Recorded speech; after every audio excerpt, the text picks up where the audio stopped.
Hello everyone. कल की class में हमने नाइट्रोजन परिवार के आवर्ती गुण देख लिया था। आज हम लोग पढ़ने वाले हैं अमोनिया निर्माण की हेबर विधि, जो कि एक महत्वपूर्ण टॉपिक होता है 12वीं क्लास बोर्ड के लिए। तो चलिए स्टार्ट करते हैं अमोनिया निर्माण की हेबर विधि। तो इसके लिए सबसे पहले देखिए, नाइट्रोजन प्लस हाइड्रोजन ये दोनों आपस में मिलके अमोनिया का निर्माण करते हैं और यह प्रोसेस रिवर्सिबल होता है। ये इस डायरेक्शन में भी आ सकता है और इसमें जो उत्प्रेरक के रूप में काम आता है वो होता है आयरन और दूसरा होता है मोलिब्डेनम। आयरन जो होता है उत्प्रेरक की तरह कार्य करता है और यह मोलिब्डेनम उत्प्रेरक वर्धक होता है, प्रमोटर होता है, जो इसकी हेल्प करता है आयरन की। तो ये अमोनिया निर्माण की हेबर विधि का ये रिएक्शन हुआ कि नाइट्रोजन तथा हाइड्रोजन आपस में मिलके अमोनिया का फॉर्मेशन करते हैं। और इसके लिए जरूरी कंडीशन देख लेते हैं। पहला जो कंडीशन होता है ताप, पहला जो कंडीशन है वह होता है ताप, और ताप यहाँ पे रिक्वायरमेंट होती है 700 केल्विन ताप। ठीक है, 700 केल्विन ताप जरूरी है यहाँ पर। दूसरा दाब, दाब यहाँ पर कितना होता है? दाब होता है यहाँ पर 200 गुणा 10 का घात 5 पास्कल होता है दाब। ठीक है, ताप 700 केल्विन, दाब 200 गुणा 10 का घात 5 पास्कल। इसको आप इस प्रकार से भी लिख सकते हो 20 गुणा 10 का घात 6 पास्कल, या आप इसको 20 मेगा पास्कल भी लिख सकते हो। 6 मतलब होता है मेगा, तो 20 मेगा पास्कल भी आप इसको लिख सकते हो। और एक कंडीशन होता है उत्प्रेरक। उत्प्रेरक याद रखना Fe2O3 प्लस मोलिब्डेनम, ये होता है उत्प्रेरक। तो ये जरूरी कंडीशन होता है। ताप 700 केल्विन, दाब 20 मेगा पास्कल या 200 गुणित 10 का घात 5 पास्कल, और उत्प्रेरक Fe2O3 और मोलिब्डेनम। ये जरूरी रिक्वायरमेंट होता है अमोनिया निर्माण की हेबर विधि। यह एक व्यापारिक प्रोसेस है। बड़े स्तर पर अमोनिया का फॉर्मेशन इस विधि के द्वारा किया जाता है। अब देखते हैं, ये इसका डायग्राम है हेबर विधि का। यह जो होता है डायग्राम होता है और इसी के द्वारा सारा का सारा प्रोसेस चलता है। तो चलिए समझते हैं हेबर विधि को। देखिए, ये जो है 500 पंप होता है। इस पंप की सहायता से हाइड्रोजन गैस और नाइट्रोजन गैस, हाइड्रोजन और नाइट्रोजन गैस को प्रवाहित किया जाता है। जब यहाँ से प्रवाहित करते हैं तो यह पहुँचता है संपीडक में। संपीडक जहाँ पर उच्च दाब लगाया जाता है इस नाइट्रोजन और हाइड्रोजन गैस पे। ठीक है, उच्च दाब लगाया जाता है। संपीडक मतलब दाब लगाना। ठीक है, संपीडक में दाब लगाया जाता है नाइट्रोजन और हाइड्रोजन गैस में। जब दाब लगाया जाता है तो वे द्रव के रूप में परिवर्तित होंगे ताकि वे आसानी से रिएक्ट कर पाए, उनके अणु पास पास आ पाए और नाइट्रोजन और हाइड्रोजन आपस में आसानी से रिएक्ट कर सके। संपीडक, संपीडक से पहुंचेगा यह इस पंप की सहायता से उत्प्रेरक कक्ष में, और उत्प्रेरक कक्ष में उपस्थित होता है Fe2O3 और मोलिब्डेनम, जो कि इस रासायनिक अभिक्रिया को उत्प्रेरित करता है, आगे बढ़ाता है। जैसे ही यह उत्प्रेरक के पास पहुंचेगा, यह पंप की सहायता से नाइट्रोजन, इस उत्प्रेरक में नाइट्रोजन और हाइड्रोजन आपस में मिलके अमोनिया का फॉर्मेशन कर लेते हैं। ठीक है, उत्प्रेरक कक्ष में नाइट्रोजन और हाइड्रोजन आपस में मिलके अमोनिया का फॉर्मेशन कर लेते हैं। लेकिन जरूरी नहीं कि सारे के सारे नाइट्रोजन और हाइड्रोजन अणु हैं या गैस हैं वहां पे पूर्ण के पूर्ण रूप से रिएक्ट हो, कुछ बच भी जाते हैं। तब यह जो अमोनिया है वो पहुंच जाएगा संघानित्र में। यह जो होता है अमोनिया के रूप में यहाँ पे एकत्र हो जाता है। ठीक है, अमोनिया के रूप में, द्रव अमोनिया के रूप में यहाँ पे एकत्र हो जाता है। और जो अनरिएक्टेड नाइट्रोजन और हाइड्रोजन है, जो कि रासायनिक अभिक्रिया पूर्ण नहीं की है, वह पुनः पंप यहाँ पर उपस्थित है। तो ये पंप क्या करेगा, जो अनरिएक्टेड हाइड्रोजन और नाइट्रोजन है वह अपनी ओर खींचेगा। यहाँ से नाइट्रोजन और प्लस हाइड्रोजन जो होता है पंप की सहायता से पुनः उत्प्रेरक कक्ष में पहुँचते हैं। उत्प्रेरक कक्ष में पुनः नाइट्रोजन और हाइड्रोजन मिलके अमोनिया का फॉर्मेशन करते हैं। अमोनिया पुनः संघानित्र में एकत्र होता है और अनरिएक्टेंट हाइड्रोजन और नाइट्रोजन पुनः पंप की सहायता से उत्प्रेरक कक्ष में पहुंचते हैं। और यह प्रोसेस जो होता है बार बार चलते रहता है जब तक कि सारे के सारे नाइट्रोजन और हाइड्रोजन आपस में क्रिया ना कर ले। इस प्रकार से अमोनिया निर्माण की हैबर विधि में अमोनिया का फॉर्मेशन होता है। अब हम लोग देखते हैं अमोनिया के भौतिक गुण कि इसके भौतिक गुण क्या क्या होते हैं।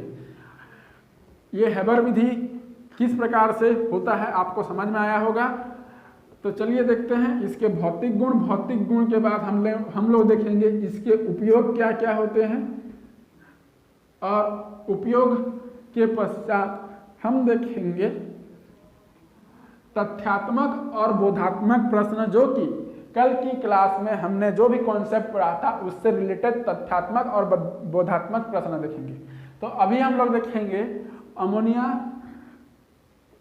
के भौतिक गुण। अमोनिया के भौतिक गुण, और यह अमोनिया के भौतिक गुण क्या क्या होते हैं। पहला, यह तीक्ष्ण गंध वाली गैस होती है। तीक्ष्ण गंध वाली गैस होती है, यह होता है पहला गुण। दूसरा गुण होता है इसे ठोस द्रव गैस तीनों अवस्थाओं में प्राप्त कर सकते हैं। ठोस द्रव गैस, वाटर के समान ठोस द्रव गैस तीनों अवस्थाओं में प्राप्त कर सकते हैं। ठीक है, तीनों अवस्थाओं में प्राप्त किया जा सकता है, यह दूसरा गुण हो गया। तीसरा गुण हवा से हल्की होती है। हवा से हल्की होती है। ठीक है, हवा से हल्की होती है। यह जो इसका जो जलीय विलयन होता है, जलीय विलयन क्षारीय होता है। जलीय विलयन इसका क्षारीय होता है। मतलब अमोनिया जब जल से क्रिया करता है, वाटर से क्रिया करता है, तो यहाँ पर अमोनियम हाइड्रोक्साइड का फॉर्मेशन करता है जो कि क्षारीय नेचर का होता है। ठीक है, ये तो हो गए इसके भौतिक गुण। अब हम लोग देख लेते हैं इसके उपयोग। इसके क्या क्या उपयोग होते हैं अमोनिया के उपयोग। तो इसका जो पहला उपयोग होता है युद्ध काल में अश्रु गैस के रूप में। ठीक है, युद्ध काल में अश्रु गैस के रूप में इसका उपयोग होता है। दूसरा, मतलब अमोनिया की उपस्थिति में हमारे आंखों से आंसू निकलने लगते हैं, और इसी को जो होता है युद्ध काल में जो शत्रु होते हैं उन अश्रु गैस के रूप में इसका इस्तेमाल किया जाता है। उसके पश्चात रासायनिक उर्वरक के निर्माण में, रासायनिक उर्वरक जैसे डीएपी है, यूरिया है। ठीक है, डीएपी यूरिया के निर्माण में इसका उपयोग किया जाता है। रासायनिक उर्वरक के निर्माण में, कई प्रकार के रसायनों के निर्माण में, कई प्रकार के रसायनों के निर्माण में, रसायनों के निर्माण में जैसे sodium carbonate, sodium bicarbonate, sodium carbonate, sodium bicarbonate, और आप नाइट्रिक अम्ल, कई सारे रसायनों का निर्माण इसकी सहायता से किया जाता है। और इसका क्या उपयोग हो सकते हैं। ठीक है, सबसे महत्वपूर्ण उपयोग होता है रेफ्रिजरेटर में शीतलक के रूप में। रेफ्रिजरेटर में शीतलक के रूप में इसका उपयोग होता है। शीतलक के रूप में इसका उपयोग होता है। औषधि निर्माण में, औषधि निर्माण में भी इसका उपयोग होता है। तो ये हो गया अमोनिया के भौतिक गुण और अमोनिया के उपयोग। कल की क्लास में हमने नाइट्रोजन परिवार के आवर्ती गुण देखा था, और मैंने बताया था कि यहाँ से जो पी ब्लॉक के तत्व है, यहाँ से छोटे छोटे प्रश्न पूछे जाते हैं, तथ्यात्मक और बोधात्मक प्रश्न अत्यधिक पूछे जाते हैं। तो किस किस प्रकार से तथ्यात्मक और बोधात्मक प्रश्न बनते हैं इसकी थोड़ा सा चर्चा कर लेते हैं कि किस किस प्रकार से तथ्यात्मक और बोधात्मक प्रश्न पूछे जाते हैं। कॉन्सेप्ट बहुत ही सरल होते हैं लेकिन उतना स्टूडेंट्स जो होते हैं सोच नहीं पाते।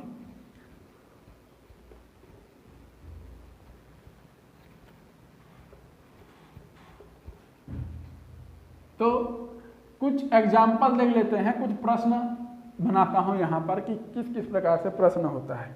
सबसे पहला मैं यहां पे प्रश्न पूछता हूं, BiS3 प्रबल अपचायक होता है क्यों? प्रबल अपचायक होता है क्यों? ये मैंने पहला प्रश्न पूछा। दूसरा प्रश्न मैं पूछता हूं, नाइट्रोजन पेंटाहेलाइड नहीं बनाते क्यों? पेंटाहेलाइड नहीं बनाता क्यों? नहीं बनाता है क्यों? एक और प्रश्न पूछ लेता हूं कि PS3 का क्वथनांक अमोनिया से कम होता है क्यों? अमोनिया से कम होता है क्यों? इस प्रकार से तथ्यात्मक और बोधात्मक प्रश्न पूछे जाते हैं। तो पहला मैं आपको जवाब दे दूं, BiS3 प्रबल अपचायक होता है क्यों? कल हमने पढ़ा था नाइट्रोजन परिवार के हाइड्राइड पढ़ा था, ठीक है। कल हमने पढ़ा था नाइट्रोजन परिवार के हाइड्राइड और हाइड्राइड में हमने अपघटन प्रक्रिया पढ़ी थी, ठीक है। अपघटन प्रक्रिया, तो नाइट्रोजन परिवार के जो हाइड्राइड होते हैं तो NH3 प्रकार NH3 होता है, उसके पश्चात PH3 होता है, ठीक है। Nitrogen, phosphorus, arsenic, then antimony और देन बिस्मथ। तो ये जो BiS3 है, यह BiS3 अत्यधिक क्रियाशील होता है, अत्यधिक क्रियाशील होता है, मतलब इसका स्थायित्व कम होता है, इसका स्थायित्व कम होता है। अब जब इसका स्थायित्व कम होता है तो ये BiS3 से आसानी से Bi3+ और थ्राइस H- हाइड्रोजन आसानी से निकल सकता है। और हम जानते हैं कि हाइड्रोजन का बाहर निकलना मतलब उसमें ऑक्सीकरण की क्रिया हो रही है, और यह हाइड्रोजन जब वह दूसरे को देगा तो उसका क्या होगा? अपचयन होगा। यह हाइड्रोजन जब वह दूसरे को दे देगा तो उसका अपचयन होगा। तो यह एक, इसीलिए जो होता है बिस्मथ या BiS3 एक प्रबल अपचायक की तरह काम करता है, अर्थात BiS3 अत्यधिक क्रियाशील होता है और इसका हाइड्राइड का स्थायित्व बहुत कम होता है, जिसके कारण यह BiS3 आसानी से हाइड्रोजन को त्याग कर सकता है और दूसरे पदार्थ को अपचयित कर सकता है। इसीलिए BiS3 एक प्रबल अपचायक की तरह कार्य करता है। ये पहला प्रश्न आपको समझ में आया होगा। अब मैं दूसरे प्रश्न की बात कर लेता हूं, नाइट्रोजन पेंटाहेलाइड नहीं बनाता है क्यों? देखिए, ये नाइट्रोजन के इलेक्ट्रॉनिक विन्यास पर आधारित है, ठीक है। नाइट्रोजन के इलेक्ट्रॉनिक विन्यास पर आधारित है। देखिए, नाइट्रोजन यहाँ पर जो है, नाइट्रोजन का परमाणु क्रमांक 7 1s2 2s2 2p3 होता है, ठीक है। यहाँ पर जब हम यहाँ पे जब इलेक्ट्रॉन देखेंगे तो यहाँ पे 2s कक्षक, 2s के बाद इधर है आपका 2p कक्षक, और 2p कक्षक में 1 इलेक्ट्रॉन 2 इलेक्ट्रॉन 3 इलेक्ट्रॉन होते हैं। उसके बाद p के बाद क्या आता है? d आता है। उसके बाद 3s आता है, इधर 3s आता है। 3s के बाद क्या आता है? 3d आता है। मतलब जब हम इस इलेक्ट्रॉन का एक्साइटेड, ये तो सामान्य अवस्था है, सामान्य अवस्था है, लेकिन जब हम इसको उत्तेजित अवस्था में लाएंगे, ठीक है, सामान्य अवस्था में नाइट्रोजन का इलेक्ट्रॉनिक विन्यास 1s2 2s2 2p3 होता है, तो इसका इलेक्ट्रॉनिक विन्यास इस प्रकार से मैं कर सकता हूं। और जब मैं उत्तेजित अवस्था में लाऊंगा इसको, तो यहाँ पे 1 2 1 1 सभी में एक एक इलेक्ट्रॉन, और यहाँ पे जो 3s कक्षक है ये तो है आपका 2p, और यहाँ पे है 2s, जो 3s कक्षक में है यहाँ पे एक इलेक्ट्रॉन आएगा। उत्तेजित अवस्था में ये जो इलेक्ट्रॉन है यहाँ जंप कर जाता है, मतलब यहाँ पे डी ब्लॉक अनुपस्थित होता है, डी ब्लॉक अनुपस्थित होता है, जिसके कारण यह पेंटाहेलाइड नहीं बनाता है, ठीक है, डी ब्लॉक अनुपस्थित, जिसके कारण यह नाइट्रोजन पेंटाहेलाइड बनाने में असक्षम होता है। उसके पश्चात फास्फीन का क्वथनांक अमोनिया से कम होता है, क्यों? ठीक है, फास्फीन का क्वथनांक अमोनिया से कम होता है, क्यों? तो देखिए अमोनिया में हाइड्रोजन बंध पाया जाता है, और हाइड्रोजन बंध पाए जाने का कंडीशन मैंने आपको बताया था, ठीक है। फास्फीन का क्वथनांक अमोनिया से कम होता है, क्यों? इसका एक लाइन में उत्तर है, अमोनिया में हाइड्रोजन बंध पाया जाता है, ठीक है, अमोनिया में हाइड्रोजन बंध पाया जाता है। अब देखिए हाइड्रोजन बंध किसके किसके मध्य बनते हैं, ये मान लीजिए हाइड्रोजन हाइड्रोजन और हाइड्रोजन, यदि मैं यहाँ पे भी नाइट्रोजन बनाऊं, हाइड्रोजन हाइड्रोजन हाइड्रोजन, ये है आपका हाइड्रोजन बंध,